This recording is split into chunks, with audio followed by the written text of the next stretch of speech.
Dans toute l'Italie s'étendent les ruines d'un des ouvrages les plus meurtriers de la Deuxième Guerre mondiale. Il s'agit de 40 lignes de défense qui traversent les terrains les plus accidentés du pays.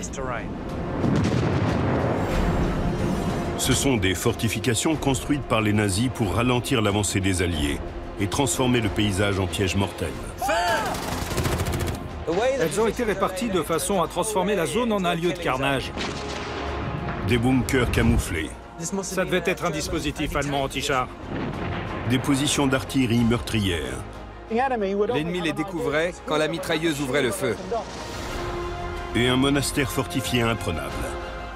On dirait vraiment un château. Les nazis obligeaient les Alliés à se battre pour chaque parcelle de sol italien.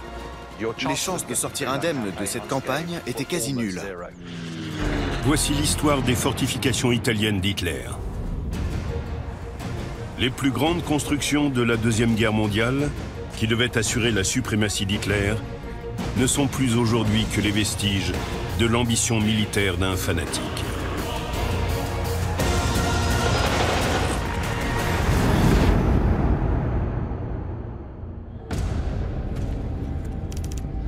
« 18 mai 1944. Hugh Klein, parachutiste d'élite et vétéran du front de l'Est, combat sur une ligne de défense en Italie continentale. Alors que les Alliés avancent, son unité est coupée du reste de la compagnie. Je savais que notre seule chance était d'attendre la tombée de la nuit et d'essayer de franchir les lignes ennemies pour rejoindre nos positions. Soudain, il se retrouve face à face avec l'ennemi.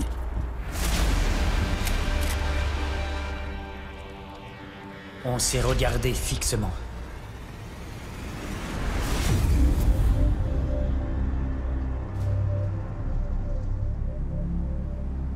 Les combats rapprochés qui ont eu lieu durant la guerre ont laissé des traces encore visibles à travers le pays. Tony Pollard, archéologue spécialiste des sites militaires, explore les ruines de San Pietro, un village que les nazis ont fortifié et transformé en champ de bataille. Regardez. Il y a encore des impacts de balles. On dirait que cette entrée a été mitraillée de là-bas. Ce bâtiment n'a plus de toit. Mais c'est peut-être délibéré, parce que dans certains cas, les Allemands enlevaient le toit et plaçaient des mortiers et des pièces d'artillerie à l'intérieur pour tirer en cloche par-dessus les murs.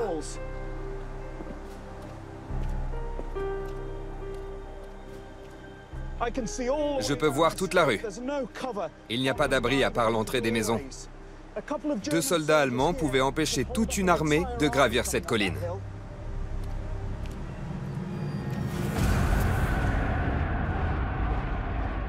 Les prémices de la campagne d'Italie remontent à 1940, lorsque le dictateur fasciste Benito Mussolini décide d'entrer en guerre aux côtés d'Adolf Hitler. Mussolini entre en guerre en juin 1940 de sa propre initiative. Il le fait parce qu'il est persuadé que l'Angleterre va perdre et que si c'est le cas, il y aura des territoires à récupérer en Afrique. Il rêve de créer un nouvel empire romain et d'en devenir le César. Les forces allemandes et italiennes jettent leur dévolu sur l'Afrique du Nord, passerelle vers le Moyen-Orient et ses gisements de pétrole. Mais à la suite d'une succession de batailles de plus en plus féroces, les Alliés les repoussent et finissent par les vaincre en mai 1943. L'Italie se retrouve alors exposée à une attaque venant d'Afrique du Nord. Le 10 juillet 1943, les Alliés envahissent la Sicile située à seulement 3 km des côtes de l'Italie continentale. Il est clair que l'Italie ne peut plus gagner la guerre, quoi qu'il arrive. Elle n'a plus de liquidités, plus de ressources, et sa population en a plus qu'assez des épreuves, des souffrances et des morts causées par la guerre.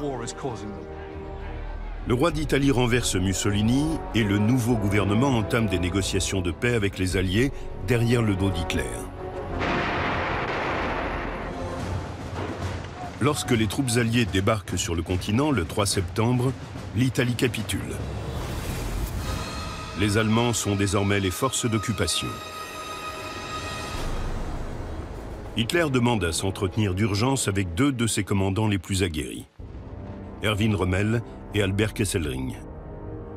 Il leur demande de débattre de la meilleure stratégie à adopter pour défendre l'Italie et empêcher les Alliés d'avancer vers l'Allemagne. Rommel préconise d'établir une ligne de défense dans la région montagneuse du Nord, alors que Kesselring propose un tout autre plan. Général Feldmarschall Kesselring, quelle est votre analyse? Mon Führer, je pense qu'il est trop tôt pour envisager d'abandonner le centre de la péninsule italienne. La meilleure tactique est une défense au niveau du sud. Il faut les contraindre à livrer bataille pour chaque centimètre. Hitler est séduit par cette idée. Il confie à Kesselring le commandement des opérations en Italie. Hitler est parano et craint d'être attaqué sur tous les fronts, surtout sur le flanc sud. L'Italie mène directement en Allemagne. Il doit donc défendre sa frontière le plus au sud possible. Tout d'abord, Solano. Le plan de Kesselring est de créer une série de lignes de défense qui traversent la botte italienne. Ensuite, Naples.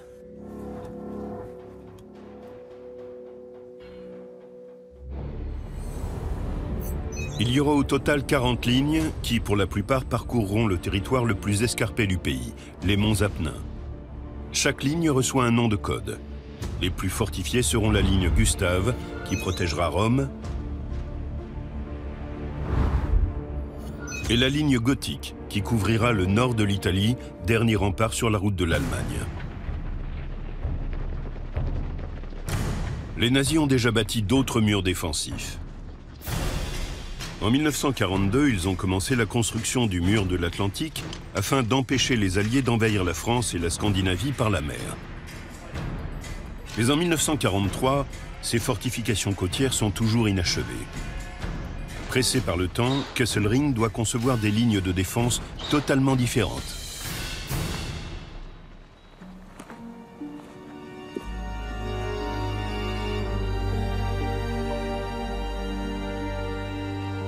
James Holland explore une section d'une ligne du sud de l'Italie pour comprendre comment les nazis ont rapidement transformé le pays en une place forte. Regardez-moi ça. Quelle vue incroyable. Si j'étais un ingénieur allemand et que je planifiais des ouvrages défensifs, je serais ravi de ce panorama. De ce côté, on voit les chaînes de montagnes, on voit les crêtes, les ravines et toutes ces choses qu'on peut exploiter. Mais on peut aussi tirer parti du fond de la vallée et de sa rivière qui serpente. On peut l'inonder pour rendre toute cette plaine infranchissable. On peut aussi la truffer de mines et de barbelés. Les Alliés devaient alors franchir ce vaste espace totalement à découvert, comme sur le front de l'Ouest durant la Première Guerre mondiale. Et pendant qu'ils essayaient de se frayer un chemin à travers les champs de mines et les réseaux de barbelés, l'artillerie positionnée en hauteur avec des mortiers et des mitrailleuses bénéficiait d'une vue dégagée. Personne ne peut se déplacer en bas sans être vu d'ici. Pour les défenseurs, c'est un énorme avantage. Sur chaque ligne de défense, les Allemands répartissent soigneusement leurs postes de tir pour profiter au mieux du terrain. Regardez ça. C'est fascinant. Ça, c'est forcément une fosse à mortier ou un nid de mitrailleuse. Vous êtes planqué là, avec votre mortier. Vous êtes protégé. Personne ne peut vous attaquer. Vous chargez un obus, tirez et atteignez quiconque essaye d'attaquer.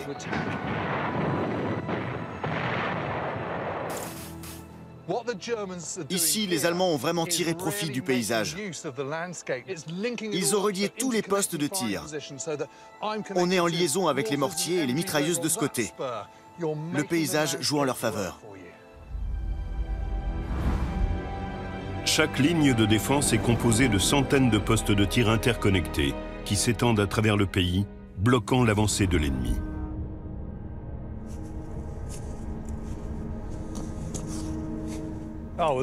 Voilà un ouvrage intéressant qui a été construit par l'homme. On voit que ces murs mènent vers une sorte de caverne.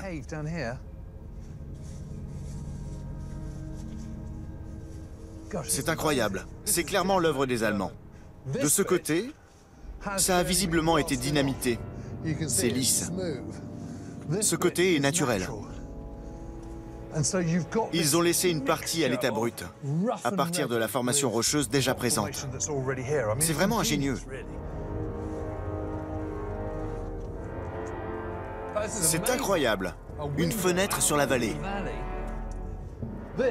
C'est un poste d'observation. Je peux parfaitement voir la vallée en contrebas.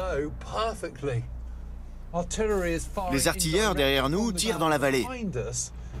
Ils ne voient pas leur cible. Donc, de ce poste d'observation, on peut voir où atterrissent les obus et leur dire « plus à gauche, moins loin, plus loin ». C'est très intéressant parce que l'ouvrage de défense qu'on trouve ici n'a rien à voir avec ceux du mur de l'Atlantique ou de la ligne Siegfried. Les Allemands ont exploité ce qu'ils ont trouvé sur place.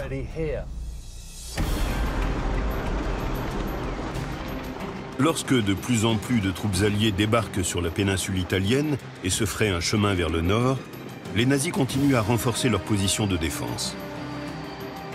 Le décor est planté pour ce qui deviendra l'une des campagnes les plus sanglantes et les plus éprouvantes de cette guerre.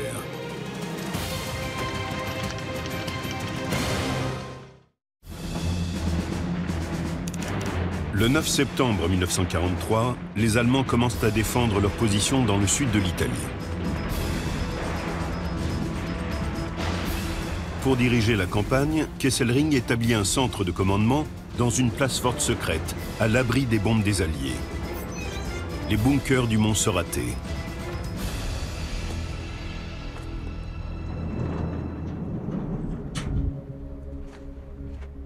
Les nazis investissent cette casemate qui a été construite dans les années 1930 comme abri anti-aérien pour Mussolini. Tony Pollard visite les ruines. Ce tunnel semble infini. Il y a dans cette colline un réseau de près de 5 km. C'est très bien réalisé, creusé dans le calcaire et renforcé d'une couche d'1,80 m de briques et de béton. Tout a été pensé dans les moindres détails. Ce qui permet notamment de dire ça, c'est cette ouverture. Il y a un espace derrière, et à intervalles réguliers, tous les 3 mètres environ, on trouve ces cavités dans lesquelles il y avait 4 masques à gaz alimentés par de l'oxygène provenant d'un autre endroit dans le réseau.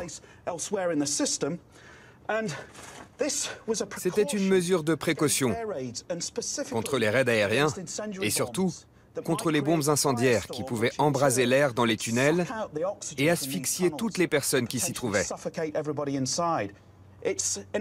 C'est un système de survie très ingénieux qui prouve que ce site était autonome. Au plus fort de la campagne, les bunkers ont abrité jusqu'à 7500 soldats et officiers allemands. On y trouve encore des traces d'activités souterraines.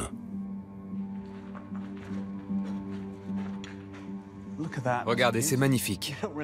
On ne s'attend pas à voir ça dans ce réseau de tunnels. C'est un château. Et ce n'est clairement pas un château italien, mais allemand.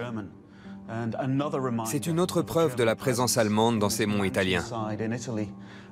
Cette fresque a un but, rappeler aux officiers qui occupaient cette pièce leur pays, leur patrie.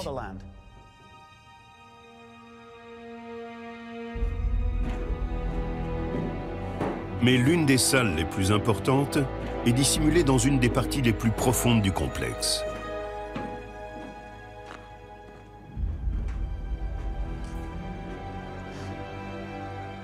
Il y a près de 200 mètres de roche au-dessus de ma tête, soit 200 mètres de protection contre les raids aériens. Et il y a une raison pour cela. C'est le centre névralgique du réseau, la salle des communications. C'est d'ici que Kesselring a commandé les troupes allemandes en Italie.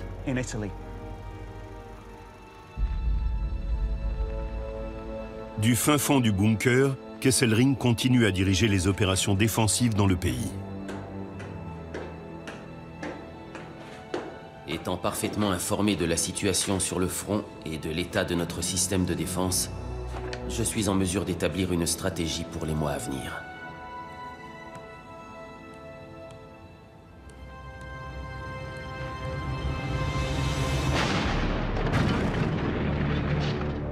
Les Allemands parviennent à retarder l'avancée des Alliés au niveau des 2 premières lignes de défense. Lorsqu'une ligne cède, les Allemands se retranchent derrière la suivante. Durant les premiers mois de la campagne d'Italie, les Allemands profitent du temps exécrable pour ralentir les Alliés du mieux qu'ils le peuvent, les bloquant à plusieurs reprises grâce aux lignes de défense qu'ils ont construites à la hâte. Même si les lignes sont efficaces, Kesselring ne parvient pas entièrement à empêcher les Alliés d'avancer, car il manque d'effectifs et de puissance de feu. Pour retenir l'ennemi le plus longtemps possible, il ordonne la destruction des infrastructures existantes.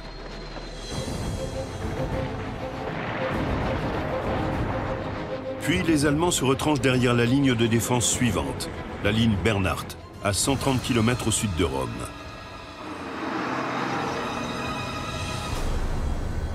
À l'extrémité est de la ligne, le village de pêcheurs d'Ortona est le théâtre de violents combats.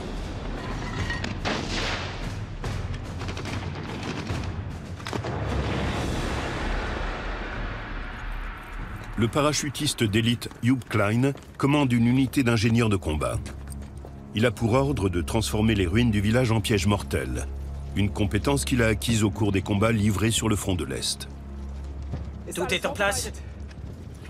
Ils attendent l'arrivée des troupes alliées. N'oubliez pas que nos ordres sont de tenir la ville à tout prix. On se bat pour chaque arbre, pour chaque maison. Rejoignez vos positions.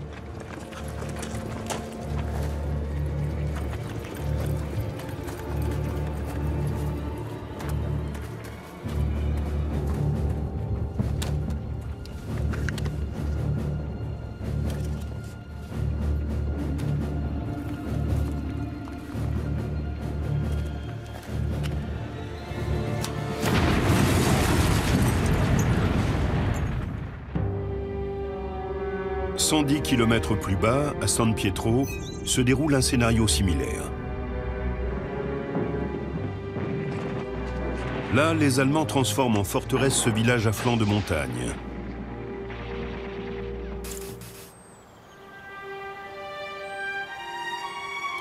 Tony Pollard est venu étudier leur façon de procéder. Au premier abord, le village de San Pietro est comme tous les autres villages de cette région de l'Italie. Très pittoresque, niché à flanc de colline. Mais quand on traverse le village et qu'on gravit la colline, on découvre autre chose.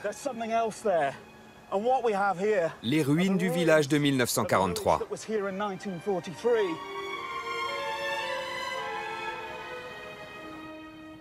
Imaginez ce que c'était pour un petit groupe de soldats américains de ne pas savoir quand ils tomberaient sur les soldats allemands. Une entrée ici, une là, une autre là, là, là. Cette configuration est à l'avantage du défenseur.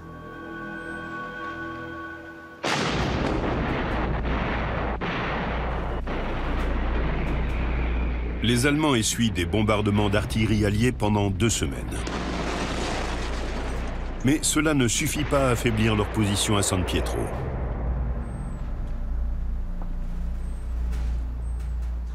Là, au fond, il y a une cavité creusée dans la roche et qui servait d'abri. Les Allemands pouvaient disparaître dedans et ressortir par là. Cet endroit est une forteresse naturelle, facile à défendre et très difficile à prendre. Les Allemands parviennent à défendre la ligne Bernhardt pendant plus de 6 semaines avant que les Alliés ne l'emportent grâce à leur puissance de feu. Les troupes occupantes se replient encore une fois. S'ensuivra une série de combats d'une rare intensité, connue sous le nom de bataille de Monte Cassino. Janvier 1944. Les Allemands sont retranchés derrière leur ligne de défense la plus élaborée, la ligne Gustave. Par contre, le front n'est plus qu'à 120 km de Rome, siège du pouvoir en Italie. Hitler est informé que la capitale est menacée. Nous ne devons en aucun cas fléchir dans notre détermination à contenir l'avancée des Alliés. Envoyez cet ordre au Generalfeldmarschall Kesselring pour qu'il le lise à tous les officiers et hommes de troupe. La ligne Gustave doit tenir coûte que coûte afin d'assurer les conséquences politiques qui découleraient d'une défense victorieuse.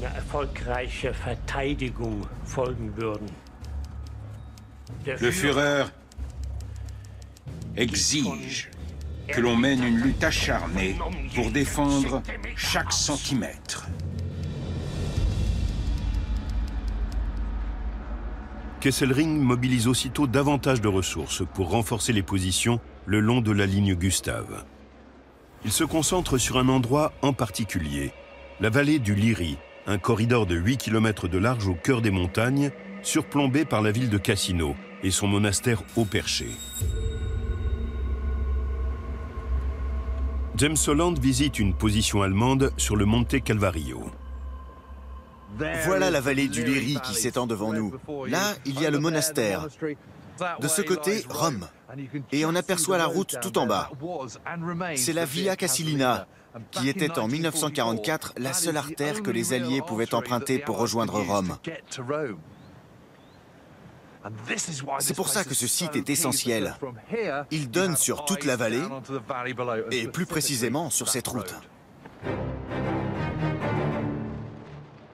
Les Allemands transforment le Monte Calvario en position de défense quasiment imprenable. Le mont se trouve au centre d'un dispositif en forme de 8 qui permet aux positions allemandes déployées sur les hauteurs alentours de le défendre. Tant qu'elles contrôleront les deux cercles, elles pourront repousser toute attaque contre le mont. Puis Kesselring porte son attention sur la vallée du Liri. Là, au lieu de s'appuyer sur les atouts naturels du terrain, il met en œuvre un programme de construction. Tony Pollard examine ce qu'il en reste dans la vallée. À 2 pas de ce sentier, il y a une structure en béton qui émerge du sol. C'est un ouvrage typiquement allemand. On appelle ça une tourelle de Tobruk, parce que les Allemands ont commencé à en construire en Afrique du Nord durant la campagne de Libye, lors du siège de Tobruk. Elles étaient conçues pour abriter des armes de petit et moyen calibre. Et comme un iceberg, seule une petite partie est visible en surface. Pour savoir ce qu'elle cache, il faut aller sous terre.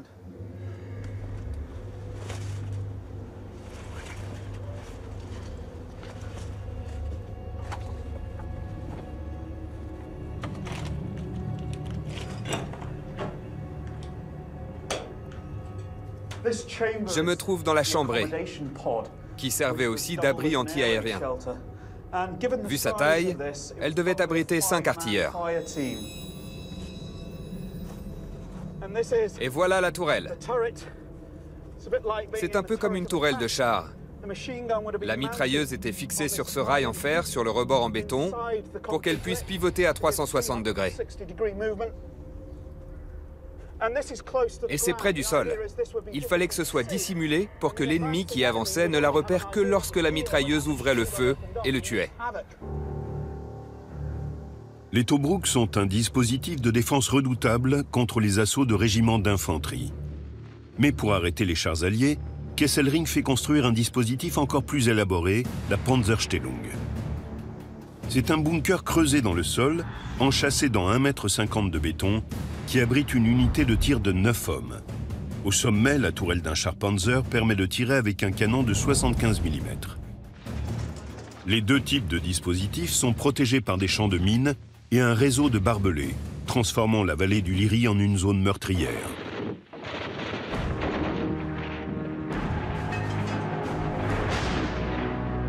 Lorsque les Alliés lancent une attaque sur la ligne Gustave, près de Cassino, le 1er février 1944, les Allemands les attendent de pied ferme.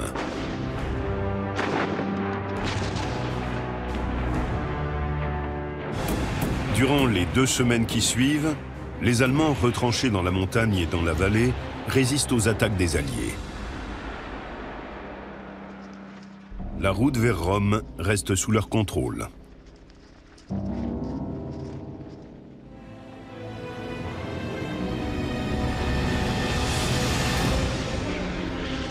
Toutefois, les combats vont s'intensifier lorsque les Alliés attaquent la ville de Cassino, que les Allemands défendent.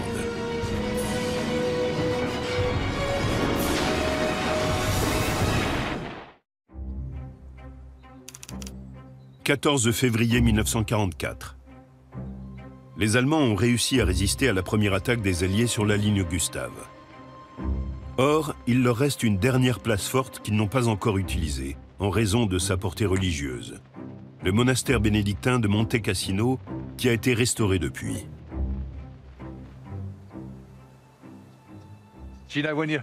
Quand on le voit de si près, on se rend compte que ce monastère est monumental. On comprend pourquoi il domine le paysage à des kilomètres à la ronde.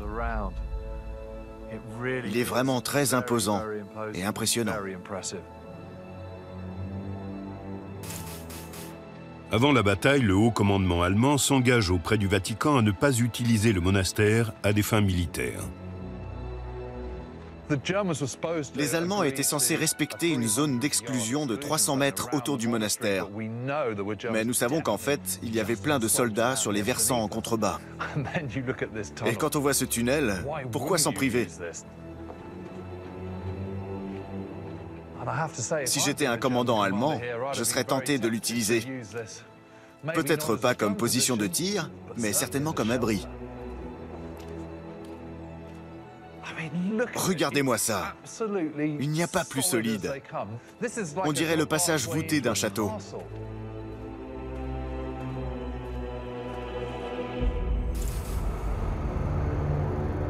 Les Alliés soupçonnent de plus en plus les Allemands d'avoir investi l'enceinte du monastère et d'utiliser celui-ci comme poste d'observation pour leur artillerie. Le matin du 15 février, 256 bombardiers américains réduisent le monastère à l'état de ruine.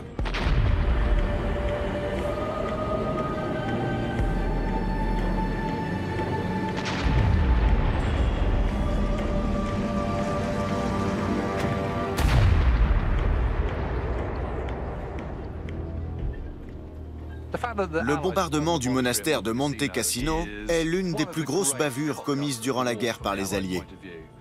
C'est un véritable désastre en matière de relations publiques. Ils ont détruit l'un des plus beaux monuments d'Europe, sans pour autant atteindre leur objectif. Depuis leurs abris dans les montagnes alentours, les Allemands observent le bombardement inutile et repoussent l'assaut terrestre qui s'ensuit. Puis les Alliés bombardent la ville de Cassino.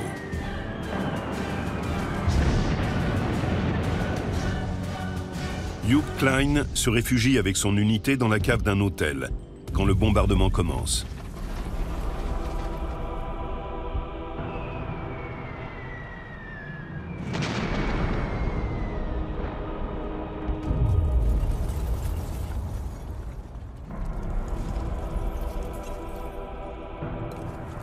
Pendant 3h30, les Alliés larguent plus de 1000 tonnes d'explosifs sur la ville.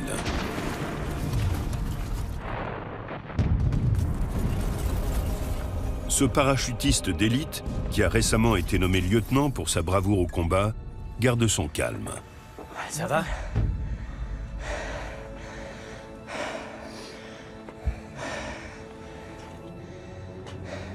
N'oubliez pas que plus ils nous bombardent, plus on a de chances de gagner. Ces ruines nous protègent et nous sauvent.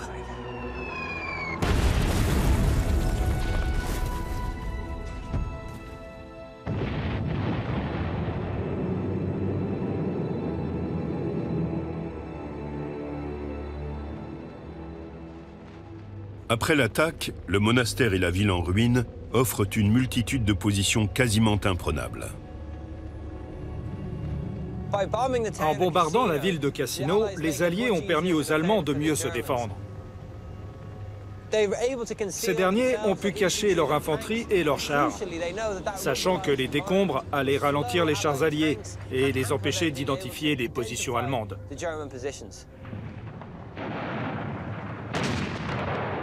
Alors que la bataille fait rage sur le front, 120 km plus au nord, les Allemands sont ébranlés par une attaque surprise.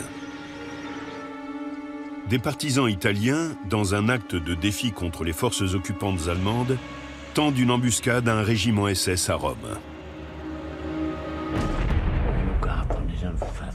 33 nazis perdent la vie. La nouvelle parvient à Hitler, retranché dans son bunker de commandement. Il faut faire un exemple. Aucune pitié. Faites savoir au général Feldmarschall Kesselring que pour chaque membre de notre service de sécurité assassiné, j'exige l'exécution de 30 Italiens.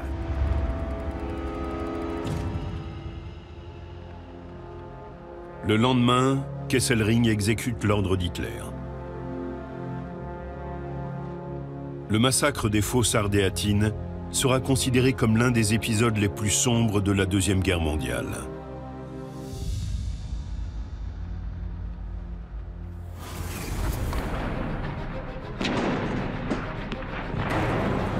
Sur le front, les Alliés lancent une dernière attaque combinée près de Cassino, afin de rompre la ligne Gustave une fois pour toutes.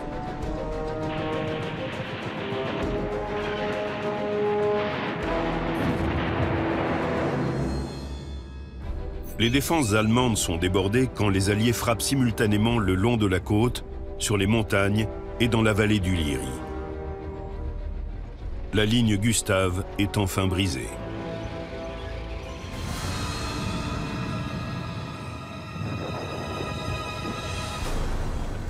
Le lieutenant Hugh Klein et ses hommes battent en retraite. Mais ils sont pris de court par l'avancée rapide des Alliés. Ils se retrouvent séparés de leur compagnie. Je savais que notre seule chance était d'attendre la tombée de la nuit et d'essayer de franchir les lignes ennemies pour rejoindre nos positions.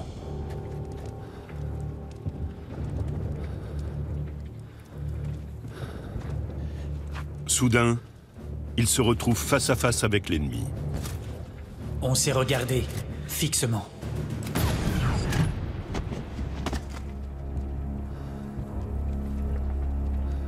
Je serais encore capable de dessiner son portrait, car ses traits sont gravés dans ma mémoire. À couvert! Feu!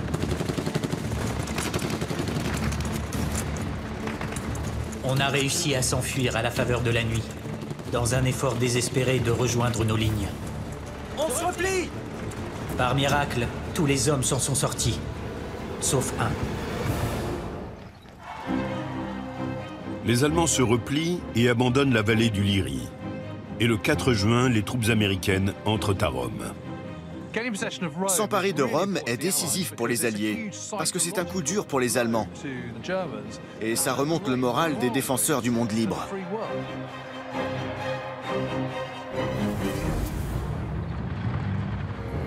Les Allemands ont perdu l'avantage. Ils préparent une offensive d'envergure dans le nord des Apennins, une bataille qui décidera de l'issue de la campagne d'Italie.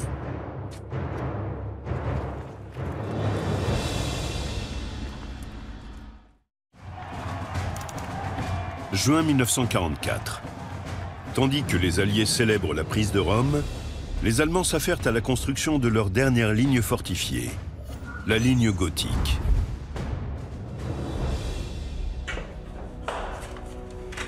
Mais Kesselring manque de temps pour l'achever. Je veux que toutes les routes, tous les ponts, tous les tunnels soient détruits. On a un peu de temps pendant que les Alliés fêtent leur victoire à Rome. Nos positions doivent être opérationnelles avant que l'ennemi ne reprenne son avancée. On doit absolument tout faire pour l'arrêter.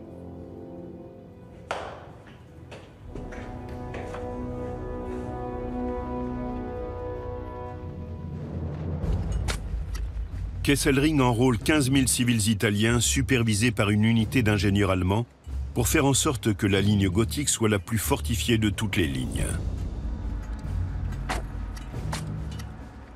À travers tous les Apennins, ils construisent plus de 2000 nids de mitrailleuses, tourelles, bunkers, postes d'observation et positions de tir d'artillerie.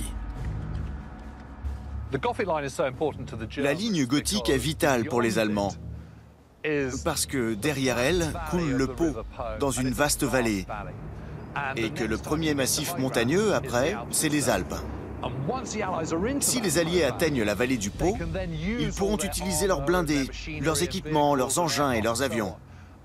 Et face à cela, les Allemands ne pourront pas riposter.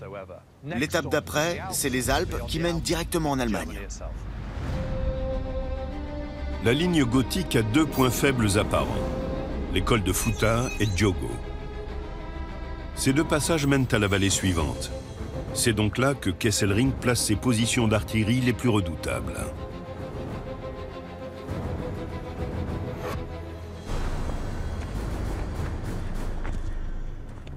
Patrick Bury, ancien capitaine de l'armée britannique, recherche les vestiges de la place forte du col de Futa. C'est clairement une position de défense. Allons voir en quoi elle consiste exactement. Il devait y avoir une porte en acier qu'on pouvait fermer pendant les combats. C'est donc une sorte d'abri. Vu la configuration, je suis presque sûr que c'était une position anti-char. Il devait y avoir un canon anti-char ici. Il y a une rampe pour le mettre en place et des fentes pour le bloquer. Et là, il y a les stabilisateurs et le bouclier pour protéger l'équipe. Et puis cette ouverture offre un bon angle de tir vers la vallée en contrebas. Là-bas, on voit le col de Futa.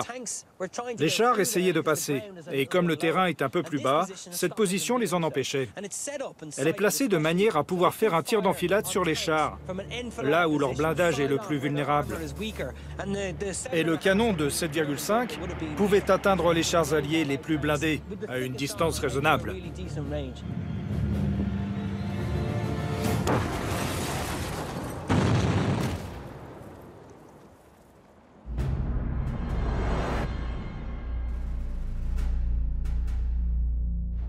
Pendant que les Alliés réunissent leurs chars et leur artillerie, les Allemands se préparent à l'inévitable attaque. Jupp Klein commande une position défensive sur la ligne gothique. Il combat depuis 4 ans, ce qui fait de lui l'un des soldats les plus expérimentés encore présents sur le front. Les jeunes soldats avaient hâte de venir sur le front pour s'affronter face à face. Mais ils n'avaient pas d'expérience. Une fois encore, les plus âgés ont tenu bon et les jeunes sont morts.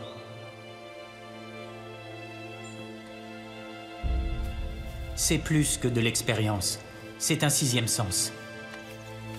Le danger, je le sentais.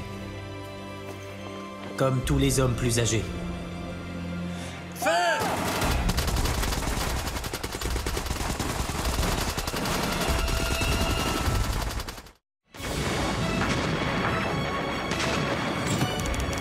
Les forces alliées attaquent la ligne gothique le 25 août 1944.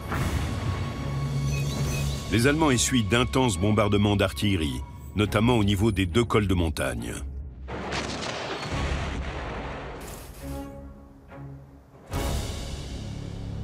Patrick Bury se rend sur le sommet du mont Altuso, qui surplombe le col de Diogo.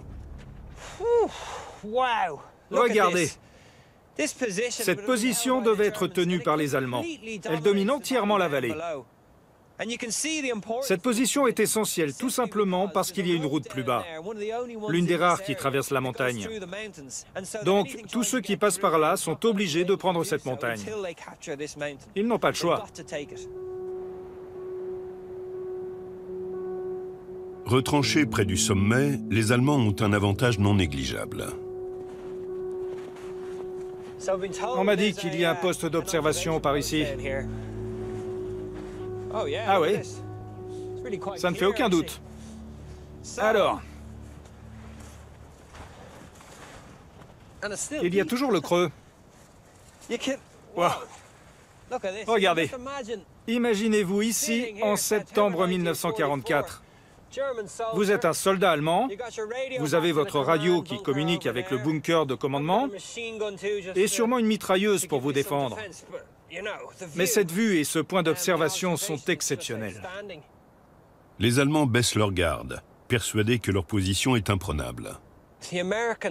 Les Américains, au bout de 5 jours, sont arrivés à 50 mètres de cette position, à l'insu des Allemands, parce que les Américains avançaient en silence, et la nuit.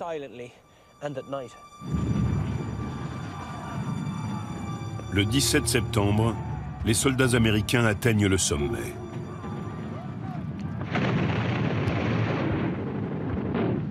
Les Allemands sont pris au dépourvu par cette attaque surprise. Au terme d'un bref combat, ils se rendent. Ils perdent ainsi le mont Altuzo, une position clé de la ligne gothique. 2 divisions américaines essayaient de franchir cette zone, soit 20 000 hommes. Cette position était la seule qui pouvait les arrêter. Mais curieusement, tout s'est joué dans un combat rapproché entre une dizaine de soldats d'infanterie. Et quand cette position fut prise, la ligne gothique était percée.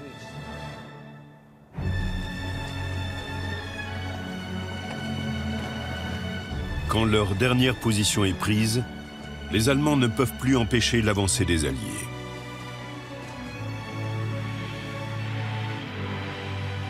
Au début du printemps, les divisions alliées déferlent dans la vallée du Pô et marchent vers les Alpes.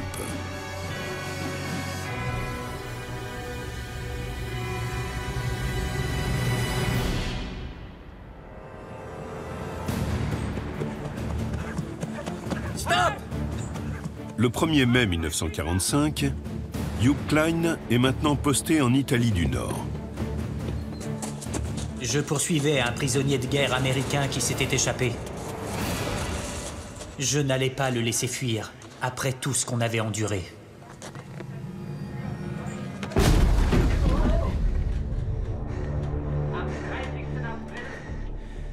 Où est l'Américain?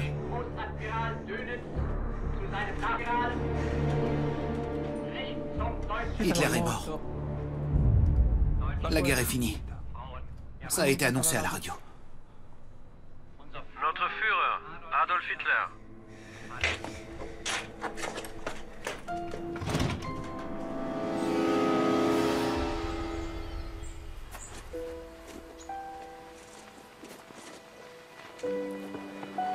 Le 2 mai, les Allemands capitulent sans condition face aux Alliés sur le sol italien. C'est la fin de la campagne d'Italie. Après la guerre, Hugh Klein reprend une entreprise de menuiserie. Il participe à la création de l'association Monte Cassino, dont le but est de promouvoir la paix et la réconciliation. Il meurt en 2014. Kesselring n'échappe pas aux conséquences du massacre des fosses ardéatines. En 1947, il est jugé pour crime de guerre. Libéré en 1952, il meurt 8 ans plus tard. Les lignes de Kesselring ont été d'une grande efficacité et ont permis aux Allemands de repousser l'avancée des Alliés pendant 18 mois. Mais elles ont finalement été brisées par la puissance de feu de leurs opposants. En fin de compte, ces lignes ont coûté la vie à 200 000 hommes et ont donné lieu à la campagne la plus coûteuse de la guerre.